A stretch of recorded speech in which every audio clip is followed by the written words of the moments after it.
High high আজকে আমরা অনেকদিন পরে চেন্নাই থেকে তো বাড়ি গেলাম। চেন্নাই তো আর মাছও খাওয়া না, মাংস খাওয়া হয়েছে না, তাই আজকে একটু মাংস আনা হইলো।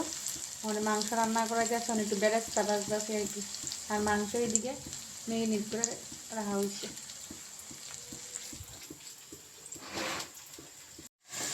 আমরা চিকেন রান্না আরম্ভ হয়ে গেল। তেল গরম হয়েছে, অনেক চিকেন দিতেছে। এখন দিয়ে দিতেছি মগজ, পুস্ত আর কাজু পেস্ট। মোটামুটি হয়ে গেছে, একটু বেরেস্তা দিয়ে দিলাম। এখন বেরেস্তা দিয়ে দিচ্ছি, এরপরে বাজা মশলা দিয়ে সেটা নামাইলাম। এখন দিয়ে দিতেছি মশলাটা।